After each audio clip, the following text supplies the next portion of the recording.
मैं आपका स्वागत करती हूँ शिक्षा सारथी चैनल पे। तो बच्चों, जैसा कि आप लोगों का कल एग्ज़ाम है इंग्लिश का, तो ये मिड टर्म का डीओई का सैम्पल पेपर है। तो चलिए इसे सॉल्व करते हैं टाइम ना वेस्ट करते हुए। तो बच्चों, अगर आपको ये वीडियो जब आप पूरा देख लो, जब आपको पसंद आए तो आप लोग लाइक ज़रूर करना, और जो क्वेश्चन नहीं समझ में आया है उसके लिए आप लोग कमेंट कर सकते हो। मैं उस पर प्रॉपर वीडियो एक बना के आप लोगों को अपलोड कर दूँगी ताकि आपको ईज़िली समझ में आ सके। चलिए क्वेश्चंस को रीड करते हैं। क्वेश्चन कहता है, oh my clock has fallen, how happy I am, मैं कितना खुश हूँ। Tomorrow I get up late, अब मैं सुबह लेट उठूँगी। Next morning there is no alarm, क्योंकि कल सुबह कोई अलार्म नहीं होगा। सो नेहा स्लीप्स, तो नेहा सोती रही और सोती रही। तो क्वेश्चन कहता है, टिक the correct answer with the following question based on your understanding. तो आपने टिक करना है आंसर। तो बच्चों, एक क्वेश्चन कहता है आपसे कि what is it had fallen, तो क्या गिरा था बच्चों? अभी आपको पता है क्लॉक गिरी थी, तो आपका आंसर क्या होगा? क्लॉक। तो चलिए आगे चलते हैं। Where was Neha get up late, when can Neha get up late, तो कब सुबह लेट उठेगी? टुमारो, क्योंकि आज उसकी क्लॉक गिर गई है तो कल वो लेट उठेगी। चलिए क्वेश्चन पढ़ते हैं। What does Neha love to do, Neha को क्या करना पसंद था, है ना? नेहा को पसंद था सोना, है ना, क्योंकि उसकी क्लॉक गिर गई तो वो स्लीप कर रही है। चलिए, वो पूछता है the opposite of sad, sad का अपोजिट क्या होगा बच्चों? सैड मतलब क्या होता है? सबको पता है, दुखी। तो इसका अपोजिट होगा आपका हैप्पी। क्या आंसर होगा बच्चों? हैप्पी। अच्छे से पढ़ना है, ठीक है। Next question is, next morning there is no, तो नेक्स्ट मॉर्निंग क्या नहीं होगा? There is no. आगे चलते हैं, चलिए ऊपर चल के देखते हैं क्या लिखा है। ये रहा next morning. Next morning there is no alarm, क्या होगा? No alarm. तो चलिए देखते हैं। हाँ, यहाँ पे अलार्म का ऑप्शन है, तो करेक्ट आंसर क्या हो गया? अलार्म। चलिए, जब भी कोई आंसर नहीं आए इनमें से तो ऊपर पैराग्राफ में देखना है कि इससे मिलता जुलता कौन है। जैसे यहाँ पे फॉलन लिखा है, यहाँ भी फॉलन लिखा है, तो फॉलन के पास कौन है? क्लॉक। तो आंसर सही कौन सा होगा? क्लॉक। ठीक है, तो पढ़ के देखना है। नेक्स्ट चलते हैं। नेक्स्ट भी आप एक पैसेज दिया हुआ है, रीड द फॉलोइंग पैसेज को रीड करना है, देन आंसर बताने हैं। The baby elephant has a lovely idea. She plans to take her parents for a surprise picnic.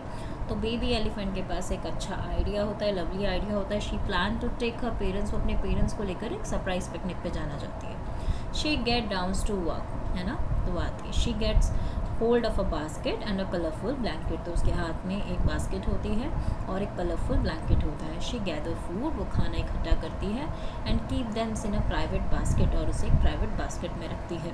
चलिए क्वेश्चंस पढ़ते हैं। Tick the correct answer with the following question, understanding of the passage. चलिए question क्या कहता है? whom मतलब किसे, does the baby elephant plan to take for a picnic, whom मतलब होता है बच्चों, ध्यान रखना, whom मतलब कौन। तो वो किसको लेके जाना चाहती थी पिकनिक पे? ऑब्वियस ही बात है, किनको? पेरेंट्स।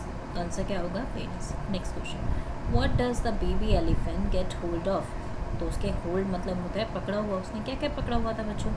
ऑलरेडी बात है ना, पढ़ा हुआ है आपने, बास्केट एंड ब्लैंकेट। क्या पढ़ा था, क्या पकड़ा था बच्चे उसने?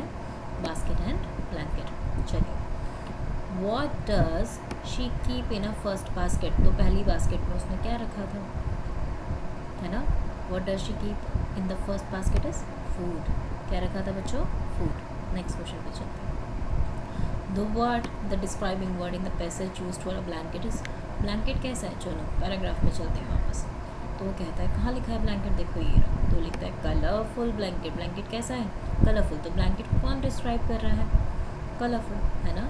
तो describing word in the passage used for a blanket, जो ब्लैंकेट के लिए यूज़ हुआ है, ना ही वार्म हुआ है, ना ही सॉफ्ट यूज़ हुआ है, ना ही थिक यूज़ हुआ है कलरफुल। तो आंसर क्या होगा? कलरफुल।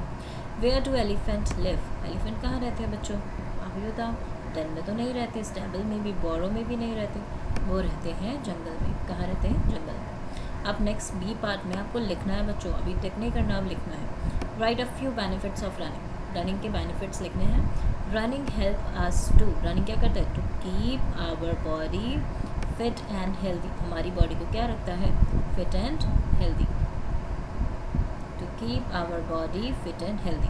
नेक्स्ट, इट इंक्रीज मतलब होता है बढ़ाना। ये क्या बढ़ाता है? हमारी बॉडी में स्ट्रेंथ, हमारी बॉडी में ताकत आती है, एंड मेक अस एक्टिव, और हमें क्या बनाता है? एक्टिव बनाता है। It keeps our heart strong, हमारे दिल को भी मजबूत बनाता है। इट मेक्स आस हैप्पी, हमें खुश करता है और हमें फ्रेश महसूस कराता है। We feel energetic after running, running में आपने दोबारा यहाँ पे एन इंसर्ट करना है। रनिंग की स्पेलिंग में थोड़ी सी मिस्टेक है, एक रनिंग की स्पेलिंग को ठीक करना है आपने, RUNNING लिखना है और स्ट्रेंथ में H को हटाना है यहाँ से, ठीक है। तो ये 2 स्पेलिंग मिस्टेक्स हैं, इनको ठीक करना है आपने। Next question, right 5 lines about the game you like to play. 5 lines लिखनी है, ऊपर वाला भी कर सकते हो और नीचे वाला भी, क्योंकि यहाँ पे बीच में और दिया हुआ है, ठीक है। तो ये क्वेश्चन और ये क्वेश्चन दोनों ही question number 3। I like to play chess, मैंने चेस लिखा है, आप कोई और गेम भी लिख सकते हैं। इट हैज़ 2 प्लेयर्स, कितने प्लेयर्स होते हैं बच्चों इसमें? 2 प्लेयर्स होते हैं। It is a board game, कैसा गेम होता है? बोर्ड का गेम होता है। आपने देखा है ना, वो 2 बोर्ड्स बोलते हैं और उसमें अपनी वो रखते हैं, चेस को रखते हैं और फिर खेलते हैं। It is played on a 64 square board, तो जो बोर्ड होता है ना उसमें जो स्क्वायर्स होते हैं वो 64 होते हैं। अब नेक्स्ट क्वेश्चन कहता है right 5 lines about your favourite fruit, अपने फेवरेट फ्रूट के बारे में लिखिए। My favourite fruit is mango, आपको जो पसंद हो वो लिख सकते हैं। It is yellow in colour, it is taste is sweet and juicy, है ना, वो कैसा होता है? स्वीट और जूसी होता है। Love to eat mango, mango is called, यहाँ अच्छा यहाँ पे भी स्पेलिंग मिस्टेक है, इधर डी लिखना है बच्चों, क्या लिखेंगे आप? D, called the king of fruits, हम इसे किंग ऑफ फ्रूट्स भी कहते हैं। ये है sick leave application. Sick leave application लिखते वक्त आपको ध्यान रखना है, इसमें भी और का ऑप्शन है, या तो आप ये 4 पे ऊपर वाला कर सकते हैं, नहीं तो नीचे वाला। अब जैसे अगर ऐसे ब्लैंक्स आएंगे तो आपने पूरा, मैम ने तो आपको स्कूल में पूरी याद कराई होगी, तो आप स्कूल के हिसाब से भी लिख सकते हो, अगर आपको ये याद करनी ये भी कर सकते हो। To the principal, Atal Adarsh Balika Vidyalaya school. Subject है आपका application for sick leave. Respected के बाद मैडम या सर जिनको भी आप लिख रहे हैं। I am writing to request a leave of absence of 5 days, कि मैं ये लिख रहा हूँ क्योंकि मुझे छुट्टी चाहिए 5 दिन की, इस तारीख से लेके इस तारीख तक की। एज आई एम अनवेल, क्योंकि मैं ठीक नहीं हूँ। I will be unable to attend school during this time, मैं इस समय स्कूल नहीं आ सकता हूँ। यू आर ऑबिडेंटली स्टूडेंट, जैसे मैंने चेष्टा लिखा है, आप कुछ भी नाम लिख सकते हो और अपना क्लास लिख सकते हो। चलिए अब इस क्वेश्चन को बेटा ध्यान से करना है, ग्रामर सेक्शन है, ये जो आपने बुक में पढ़ा है उसी में से क्वेश्चन आए हैं। वो कहता है ज्वाइन करना है, क्या करना है बच्चों? ज्वाइन, और नया वर्ड बनाना है, तो प्लस को हटा दो और दोनों वर्ड्स को कंबाइन करके लिख दो। जैसे वाटर प्लस वाटर, क्या बना? वाटरफॉल। अब यहाँ पे एक करेक्ट वर्ड डालना है, वो कहता है the squirrel has a long, है ना, स्क्वायरल के पास एक लंबी क्या होती है? देखो ये दोनों ही वर्ड टेल है, बट ये जो TALE वाला टेल है ये कहानी वाला टेल है, तो उसके पास एक कहानी तो नहीं होती, उसके पास एक पूंछ होती है, उसको TAIL बोलते हैं, टेल। चलिए नेक्स्ट क्वेश्चन है राइट द राइमिंग। राइमिंग आपको पता है, जैसे कैट का फैट, ऐसे हीट का क्या हो जाएगा? बीट। चलिए the cat was sitting under the table, है ना, तो यहाँ पे वॉज या वर में से किसी का यूज़ करना है, तो वॉज का हम यहाँ पे यूज़ करेंगे। राइट द अपोजिट, अब अपोजिट पूछ रहा है आपसे। ऑलरेडी ये हैप्पी वाला सैड वाला आप पहले भी कर चुके हो, है ना, आया था ना ऊपर, देखो यहाँ पे भी आया था, ये रहा the opposite word of sad is, आपने यहाँ पे भी आंसर दिया हैप्पी, है ना, तो सेम ऐसे ही नीचे भी हैप्पी का क्या हो जाएगा? सैड, ठीक है। ये नेक्स्ट क्वेश्चन 6 क्वेश्चन, ये आपको डू एज डायरेक्टेड, जैसा वो बोल रहा है वैसे वैसे उसको करना है। जैसे कह रहे हैं यहाँ पे वेयर आएगा या वॉट आएगा, अब क्वेश्चन पूछते हैं व्हाट आर यू डूइंग, है ना, तो यहाँ पे व्हाट लिखेंगे, वर्ड नहीं लिखेंगे, वेयर नहीं लिखेंगे, sorry. What is the full form of given word, full form क्या होगी? देखो बच्चों, ये है मस्ट नॉट, क्या है? मस्ट, और ये NOT नॉट, ठीक है, must not. Circle the describing word, में डिस्क्राइबिंग वर्ड अभी हमने ब्लैंकेट वाला पढ़ा था ना, कि ब्लैंकेट को कैसा बता रहे थे? कलरफुल, तो सेम उसी तरीके से ये भी है। तो कहते हैं now the boy was a young man, boy क्या है? एक यंग मैन है, तो वो कैसा मैन है? यंग है, तो यंग उसको डिस्क्राइब कर रहा है। Make a new word and complete the sentence, do you work dash neat, है ना, हमें इस वर्ड को क्या करना है? मेक अ न्यू वर्ड, इस वर्ड से एक नया वर्ड बनाना है, तो नीट के पीछे LY लगा दो, neatly, do you work neatly. आगे अनजम्बल, है ना, तो जैसे वर्ड इसमें गड़बड़ करके लिखा हुआ है, इसको ठीक लिखना है, तो इस वर्ड से हमारा बनेगा पपेट, ठीक है। ऐसे बहुत सारे वर्ड्स आएंगे जो आपने सोचना है, थोड़ा सा दिमाग लगाना है, बन जाएगा। नेक्स्ट क्वेश्चन, ये बुक के क्वेश्चन हैं, वो कहता है name 2 creature who wake up in the morning before the child does. तो बच्चों हमने तो बहुत सारे याद किए हैं, तो मैंने इसमें से 2 लिखे हैं, the bird and the bees, है ना, आपने पढ़ा था ना, the buzzing bees. Write 2 ways in which you can help children who can not see. तो बच्चे जो बच्चे नहीं देख सकते, 2 तरीके से आप उनकी मदद कैसे कर सकते हो? By reading books to them, आप उनके लिए बुक पढ़ के सुना सकते हो, है ना, and helping them walk safely, और उनके चलने में मदद कर सकते हो।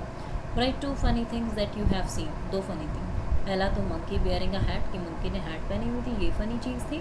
और दूसरी चीज़ ये and a dog riding a bicycle, कि एक डॉगी बाईसाइकिल चला रहा है। तो मैंने तो ये 2 फनी थिंग्स देखी थी, आपने जो देखी है वो भी लिख सकते हो, नहीं तो आप इसको भी लर्न कर सकते हो। Name 2 places where the poet want us to run, poet चाहता है कि हम वहाँ की तरफ भागें, तो पोएम में वो क्या कहता है, into the country side and through the middle. ठीक है, चलिए fill in the blank. Dash will sink in the water, sink मतलब होता है बच्चों, सिंक मतलब क्या होगा आप लोग बताइए मुझे। सिंक मतलब होता है डूबना, है ना, सिंक मतलब डूबना। तो कौन डूबेगा, स्टोन डूब जाएगा, है ना, तो स्टोन लिखना है आपने, पत्थर।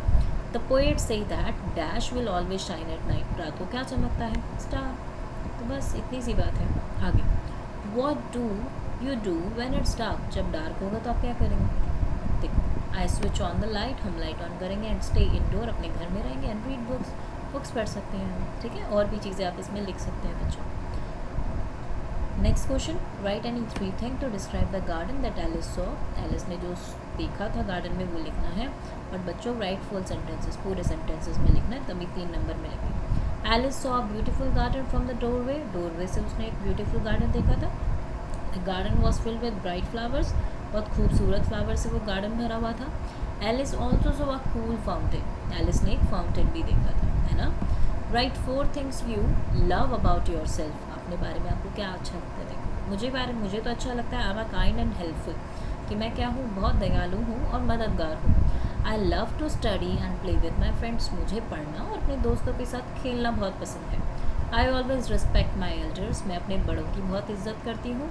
I share my things with other, मैं अपनी चीज़ें दूसरों के साथ शेयर करती हूँ। ठीक है, तो बच्चों ये दूसरा क्वेश्चन भी है, आप इसको भी अटेम्प्ट कर सकते हो, बट अभी के लिए इतना ही। तो अभी कल आपका एग्ज़ाम है, तो आप इनमें से सारी चीज़ों को लर्न करो, एक बार मम्मा पापा को टेस्ट दो, ठीक है, प्रैक्टिस करो और अच्छे से। और अगर कोई डाउट है तो कमेंट सेक्शन में पूछ लो, मैं आपको क्लियर कर दूँगी। और अगर वीडियो अच्छी लगी हो तो लाइक करना, सब्सक्राइब करना, और ऐसे ही और वीडियोज़ आप लोगों के लिए आती रहेगी। तो ठीक है, कल अच्छे से एग्ज़ाम देना, ऑल द बेस्ट।